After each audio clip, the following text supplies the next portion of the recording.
Bueno, después de hacer el ritual, la ceremonia a la Pachamama, bueno, vine a recolectar un poco de tierra para renovar la tierra de algunas de mis macetas. Vean, ¿no?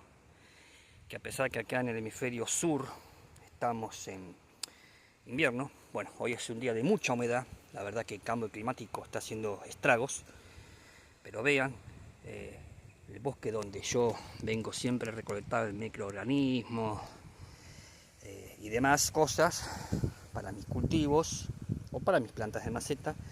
Vean lo hermosa que está la tierra. Lo habrán visto seguramente también en el video que hice del ritual de la Pachamama, ¿no? Que es una tierra bien negra, bien suelta.